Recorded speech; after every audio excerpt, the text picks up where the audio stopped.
উনি একজন drug addicted. উনি একজন রেপিস্ট। বরবাদ সিনেমার টিজার দেখার পর কি দাগি এবং জঙ্গলি সিনেমার নির্মাতারা তাদের সিনেমার রিলিজ ডেট কি পিছিয়ে নিবে? তারা কি আসলে বরবাদ সিনেমার টিজারটা দেখার পর ভয় পেয়ে গিয়েছে? আসলে কি বরবাদ সিনেমাটা তুফানের চেয়েও বড় হিট হবে নাকি দাগি সিনেমা এবং জঙ্গলি সিনেমা বরবাদ সিনেমাটার সাথে হাড্ডাহাড্ডি লড়াই করবে? তো এই সকল বিষয় নিয়ে আজকের এই ভিডিওটা। তো আপনারা যারা এই সকল বিষয় নিয়ে জানার জন্য ইন্টারেস্টেড, তো তারা অবশ্যই আমার চ্যানেলটাকে সাবস্ক্রাইব করে রাখবেন এবং লাইক এবং বেল আইকনটা অবশ্যই বাজিয়ে রাখবেন। তো শাকিব খানের বরবাদ সিনেমার টিজারটা তো চলে এসেছে। তো এই টিজারটা দেখার পর প্রত্যেকটা বাংলাদেশের মুখেই যারা এই টিজারটা দেখেছে তারা সকলেই বলেছে ওয়াও। এবং এই টিজারটাতে যে পরিমাণ ভায়োলেন্স রয়েছে সেই রকম ভায়োলেন্স হয়তো বা বাংলাদেশের গত যে সকল সিনেমা তৈরি হয়েছে সেই সকল সিনেমাতে, গোটা সিনেমাতেও এই পরিমাণে ভায়োলেন্স নেই যে সকল ভায়োলেন্স এই ছোট্ট একটা 1 মিনিটের টিজারে রয়েছে।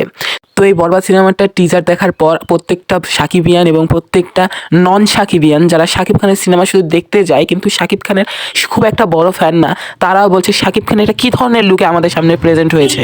এবং এই সিনেমাটা ডিরেক্টর অর্থাৎ বরবাদ সিনেমাটার ডিরেক্টর যে শাকিব খানকে কীভাবে তার অ্যাক্টিং স্কিলটাকে ইউটিলাইজ করে আমাদের সামনে এত সুন্দর একটা শাকিব খানকে প্রেজেন্ট করতে পেরেছে। তো এই বিষয়টা আমরা দেখে প্রত্যেকে অবাক হয়ে গিয়েছি। তো আসি এবার এই ভিডিওটার মেন পয়েন্টে।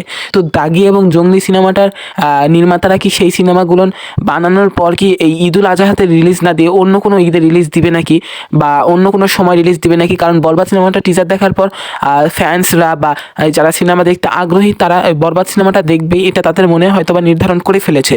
তো এই সময় কি দাগি সিনেমাটা বা জঙ্গলি সিনেমাটা বা যে সকল সিনেমা বাংলাদেশের আগামীকালে আসতে চলেছে তো সেই সিনেমাগুলো কি তাদের ডেট পিছাবে এই বরবাদ সিনেমাতে সাথে টক্কর না দেওয়ার জন্য, নাকি এই বরবাদ সিনেমাটার সাথে সাথে হাড্ডাহাড্ডি লড়াই দিবে এই জঙ্গলি বা এই দাগি সিনেমা?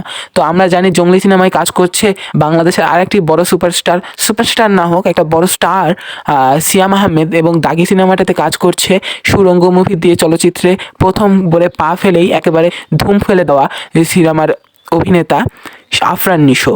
তো আমার পার্সোনালি মনে হচ্ছে না যে শাকিব খানের এই বরবাদ সিনেমাটার টিজার দেখার পর দাগি সিনেমাটা বা জঙ্গলি সিনেমাটার নির্মাতারা ডেটটা পিছিয়ে নেবে, কারণ তাদের রিলিজের একেবারে অ্যানাউন্সমেন্ট দিয়ে ফেলেছে। তারা রীতিমতো অ্যানাউন্সমেন্ট টিজার লঞ্চ করে ফেলেছে। যেমন দাগি সিনেমাতে আমরা দেখেছি হেলিকপ্টার থেকে আফরান নিশোর নেমে তাদের এই সিনেমাটার অ্যানাউন্সমেন্ট দিয়ে গিয়েছে।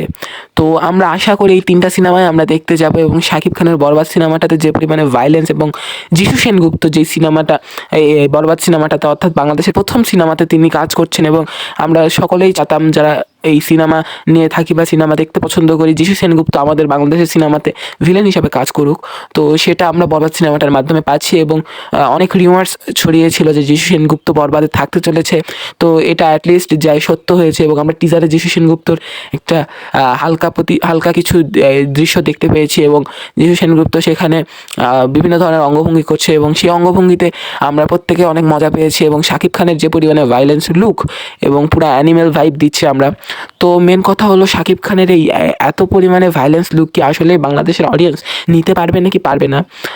আমার মনে হয় বাংলাদেশের পাবলিকের যারা এখন সিনেমা দেখে বা ওয়েব সিরিজ দেখে তাদের টেস্ট পাল্টিয়েছে। তারা আর মেলোড্রামাটিক বিভিন্ন ধরনের আধ্যাত্মিক আমলের সিনেমা দেখতে পছন্দ করে না, এবং তারাও একটা আধুনিক যুগের আধুনিক মডেলের আধুনিক স্টোরির একটা সিনেমা দেখতে চায় ভায়োলেন্স সহ। তো সেই সিনেমাটাই হয়তো বা আমাদের এই বরবাদ সিনেমার ডিরেক্টর আমাদেরকে উপহার দিতে চলেছে। তো আপনারা আশা রাখেন এবং প্রত্যেকটা সিনেমায় আপনারা দেখতে হলে আসবেন, এতটুকু আপনাদের কাছ থেকে আমার চাওয়া। এবং আমার এই ভিডিওটা আপনাদের কেমন লেগেছে অবশ্যই আমাকে কমেন্ট করে জানাবেন, এবং কী কী ধরনের ভুল রয়েছে আমার অবশ্যই আমাকে বলবেন। তো ধন্যবাদ, ভালো থাকবেন, সুস্থ থাকবেন, আমার জন্য দোয়া করবেন, আর দয়া করে সাবস্ক্রাইবটা করে দিয়ে যাবেন। ধন্যবাদ, ভালো থাকবেন।